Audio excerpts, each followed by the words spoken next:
Hi there, and welcome to Her Season of Strength, where women over 40 reclaim their bodies, their energy, and their voices without apologies. I'm Kim Duffy, registered dietitian, personal trainer, mom, and your biggest hype woman when it comes to aging like you mean it. This show isn't about chasing skinny or counting wrinkles. It's about building real strength, physical, emotional, and hormonal. Each week, I'll share straight-talking nutrition tips, sustainable fitness strategies, and conversations that help you feel powerful in your skin once again.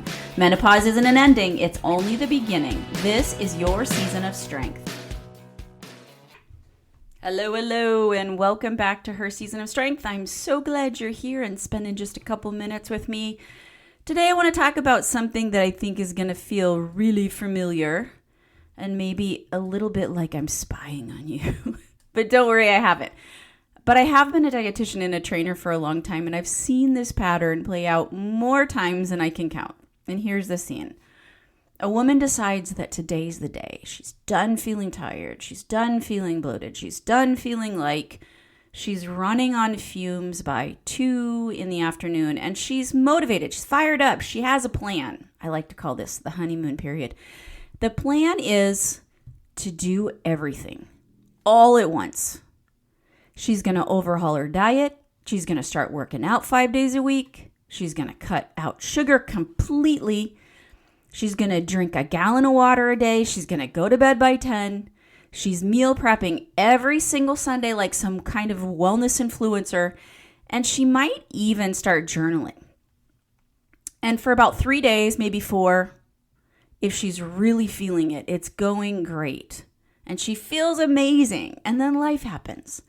Work gets busy. The kids need something. She goes on vacation. She goes to a barbecue or a party. She's tired and misses a workout here or there. And suddenly that whole plan falls apart. And she's sitting there feeling worse than she did before she even started, because now you add a little thing called guilt to the mix. I wonder if this sounds familiar. I know I can admit that I have done that far too many times than I can count. But here's what I want you to hear today. It's not a willpower problem. This is not a discipline problem. This is a habit science problem. And once you understand how habits actually form in your brain, you're never going to try to change everything all at once again. So today I want to talk about why one small thing approach, this one small thing approach works so much better. Why breakfast is hands down the best place to start, and what most women are actually eating in the morning, and why it's actually setting them up for a difficult or challenging day. And then finally, I want to talk about what we can do instead with just kind of some real practical ideas that you can even start using this week. So let's dive in. So I think this is a piece that most people skip over, and it's actually the most important part. And that's when we get motivated to make a change, our brain gets a little hit of excitement, like dopamine, right? And it feels like absolutely anything is possible. And in that moment, it seems completely logical to think, well, if I really want results, I really want something really bad, I should change as much as possible, as fast as possible, right? Except that's not how our brain works. Your brain is actually wired to resist change. Not because it wants to work against you, but because it's trying to protect you. Your brain loves the normal, the standard. It loves efficiency. It loves patterns. It loves structure. It loves knowing what comes next. And when you try to overhaul everything all at once, your brain is basically like, nope. This is way too much. I'm shutting down. Habits are formed through repetition. So you do something, your brain notices the results, and over time that behavior becomes more automatic so that you don't even have to think about it anymore. It becomes easier. But that process takes time, and it takes consistency, and it takes repetitions. And we can't build 10 new habits all at the same time. We just can't, because something will always give. So what's the alternative? We pick one thing, one small, doable, specific thing. And we do that thing consistently until it starts to feel natural, until it stops feeling like so much work and effort. And then we might add one more thing. And I know that might feel slow. I know it might feel like you're not doing enough. But I promise you, the woman who changes one thing and sticks with it will always, always outpace the woman who tries to change everything and burns out by Thursday. And the best first domino to kick over, are you ready for it? Drum roll. Breakfast. And here's why. Breakfast is the most predictable meal of the day for most people. We wake up, we're home, we have some control over what happens in those first few minutes of the morning. It sets the tone for everything that comes after. So when we start our days with intention, it's so much easier to keep making those intentional choices throughout the day. But when we start our days in chaos, grabbing whatever is closest and fastest, or maybe we're, stopping by the gas station on the way to work and grabbing a donut, that energy tends to carry forward too. So we're starting with breakfast, and we're going to get really good at it before we add anything else. Now, let's talk for just a quick second about what's actually happening at the breakfast table. Or I should say not happening, as the case may be. The number one thing I see is skipping it entirely. And I get it. Mornings are busy. A lot of women will say, I'm not hungry when I first wake up. All I can do is have some coffee.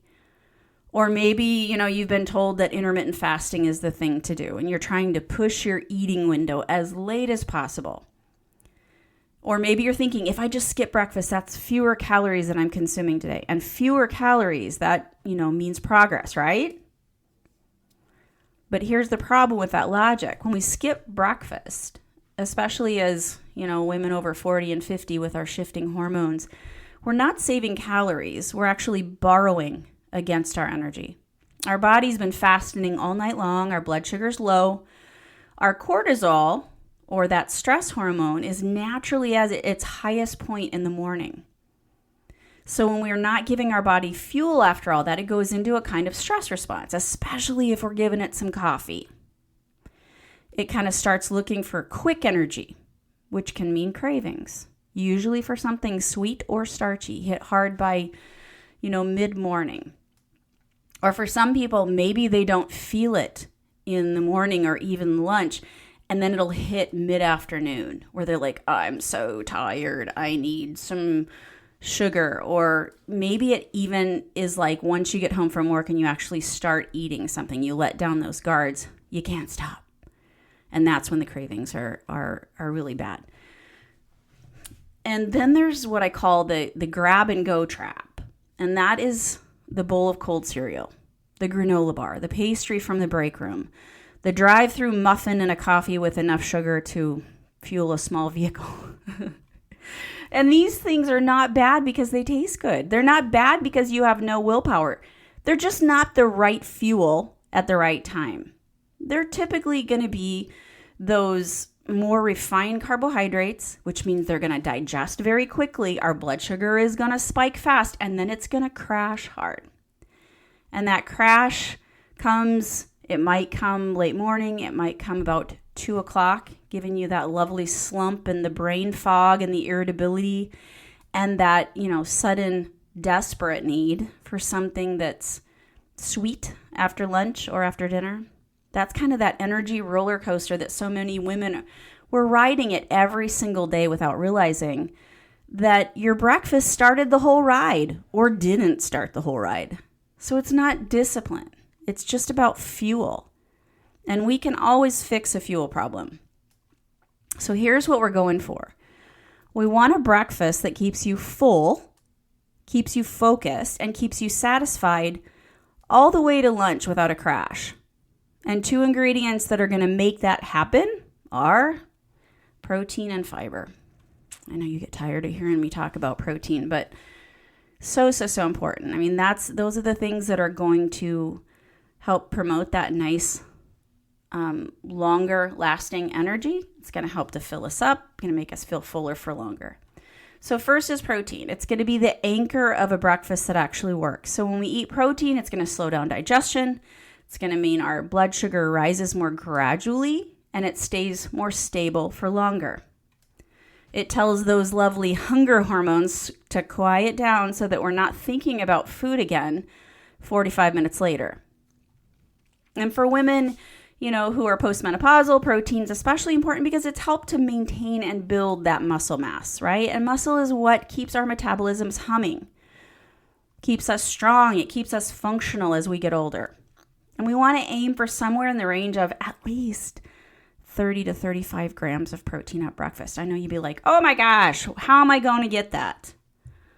Especially if you're used to grabbing something that has 5 or at the most 10 grams of protein in it. But I want to talk about, we'll touch on here exactly how you can get there in just a second. But that second piece is the fiber piece. And fiber is, buddies with protein at breakfast because fiber also slows digestion. It's going to feed those good bacteria in your gut, which supports everything from our immune systems to our mood. It's going to help to blunt that blood sugar response even further. And, to be honest, it keeps things moving, right?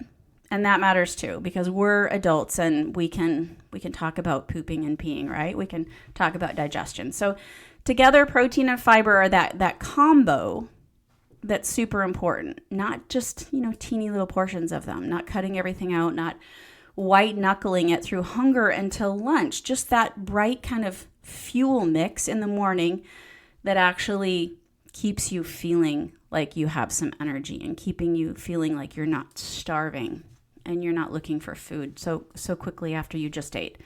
So we're going to be aiming for at least 30 to 35 grams of protein and somewhere around 7 to 10 grams of fiber at breakfast. And I promise you will feel a difference.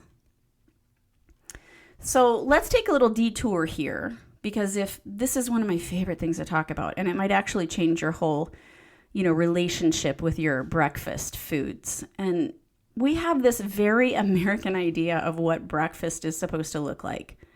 Cold cereal, pancakes, waffles, muffins, toast, eggs, if you're feeling fancy. And a lot of people, when they try to build a high protein breakfast, they get stuck because they get tired of eggs, or they don't love Greek yogurt, or they just don't know what else there is.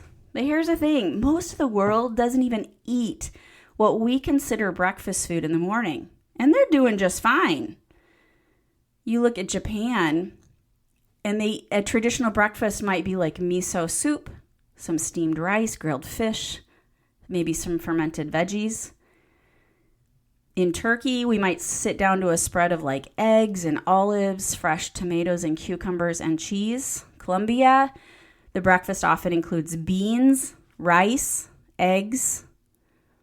And across the Middle East, you might have hummus and flatbread, hard-boiled eggs, and fresh vegetables. You notice what all of these have in common? They're real food. They're giving you some good protein, some good fiber. And none of them contain cold cereal. So here is your official permission slip. You're allowed to eat whatever sounds good and fuels your body well in the morning, even if that's leftovers from dinner last night. And regardless of whether, it looks like what you were raised to think breakfast should be. So if you have leftover, roasted salmon or maybe some sauteed greens in the fridge, and that sounds better to you at 7 in the morning than a bowl of oatmeal, eat the salmon. There's no breakfast police. Nobody's going to come and check on you. So this mindset shift alone, it can open up so many more options and make getting that protein and fiber in the morning feel so much less like a chore.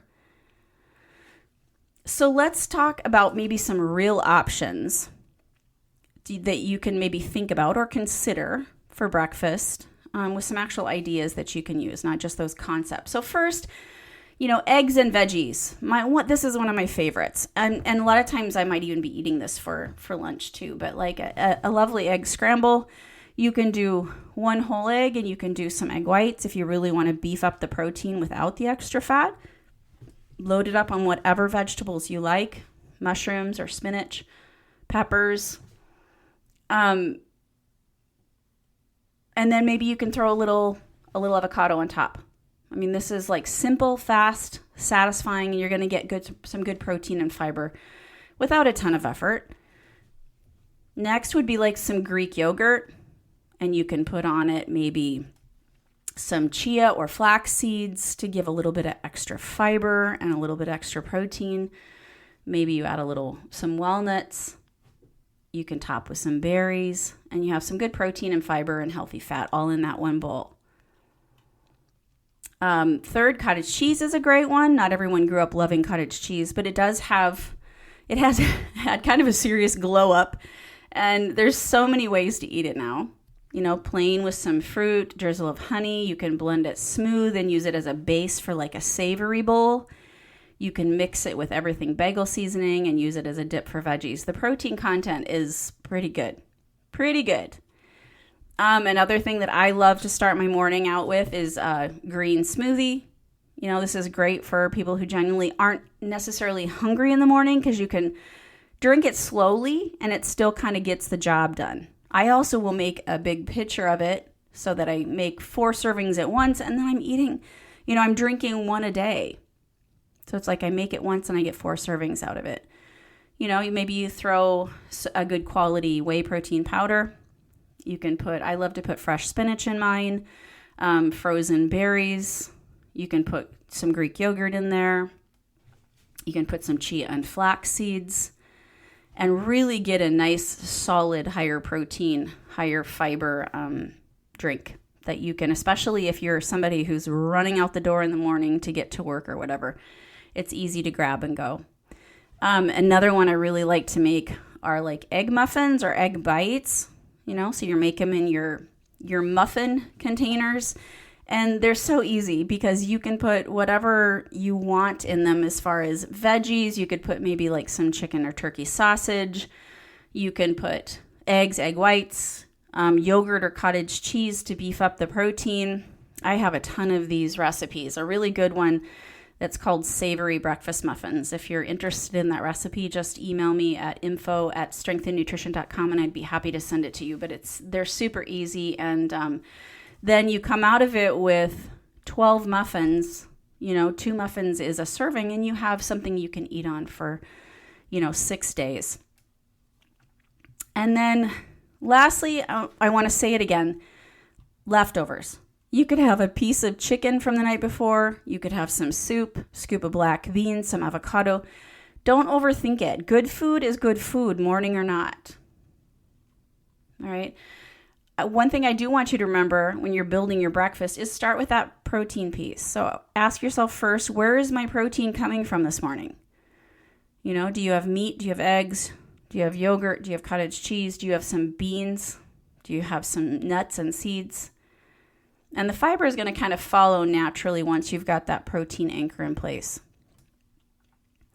So let's bring this all together because I want to make sure today, you leave with some key things to hold on to. So first of all is trying to change everything all at once. It's just going to set yourself up for burnout. Not because you're not strong enough, you're not motivated enough, but because that is genuinely not how habits are built in the brain. So give yourself some permission to go slow on purpose. Number 2, breakfast is the perfect first habit to nail because it anchors your entire day. So when we start that morning well, we naturally tend to make better choices. One good decision leads into the next. Number 3, skipping breakfast or grabbing something fast or overly carb or sugar heavy is going to put you on that blood sugar roller coaster before the day even really starts. And you deserve better than that. And you deserve something to set you and how you're feeling up right away in the morning as compared to starting you on that roller coaster. And number 4, we want to aim for at least 35 grams of protein, around 7 to 10 grams of fiber every morning. So those 2 things are the combination that's going to keep us full, going to keep us focused, and off of that snack hunt by 10 o'clock in the morning. And number 5, breakfast does not always have to look like breakfast. So open up your options. Think about it, just food as fuel and what it's actually doing for your body. Open it up to, maybe you're trying something different. Maybe you're going to have more of a Japanese type breakfast in the morning with some yummy rice and some fish, some vegetables, whatever sounds good to you. And here is your challenge for this week, because I want to keep this really simple, because simple is the whole point of today's episode. For the next 7 days, I want you to commit to one thing. eating a high protein, high fiber breakfast every single morning. That's it. So pick 2 or 3 ideas, of really solid high protein, high fiber breakfast ideas and rotate them through the week. Make one and make one recipe, I should say, that makes at least, I would say, 3 or 4 servings so that you can make it once and eat on it multiple days. That is so important to save your time and your energy. And notice your cravings. Notice whether that you're hitting that mid-morning wall like usual or whether you're actually feeling really good and sailing through to lunch without really focusing on food or feeling crazy hungry. So 1 week, 1 habit, and see what happens. And if you want to share what you're eating, come find me on Instagram or Facebook at Strength and Nutrition LLC, or drop me a message or tag me in your stories. I really love seeing what you're making and cheering you on.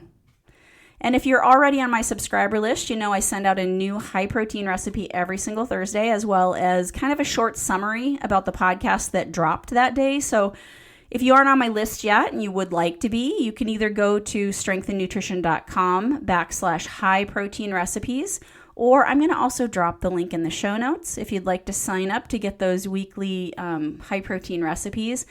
And remember, if today's episode resonated with you, or if you heard something that made you think of, a friend or a sister or a coworker who's been trying to do all the things all at once and wondering why it isn't sticking, I would love for you to share this episode with her, because sometimes all it takes is one conversation to shift the whole trajectory. And that's exactly what this podcast is for. So make sure you're following Her Season of Strength so you never miss an episode. I'm dropping a new one every single Thursday, and I have a lot of good stuff coming up. And as always, remember, this is about progress over perfection. We're in this for the long haul, and this is your season of strength.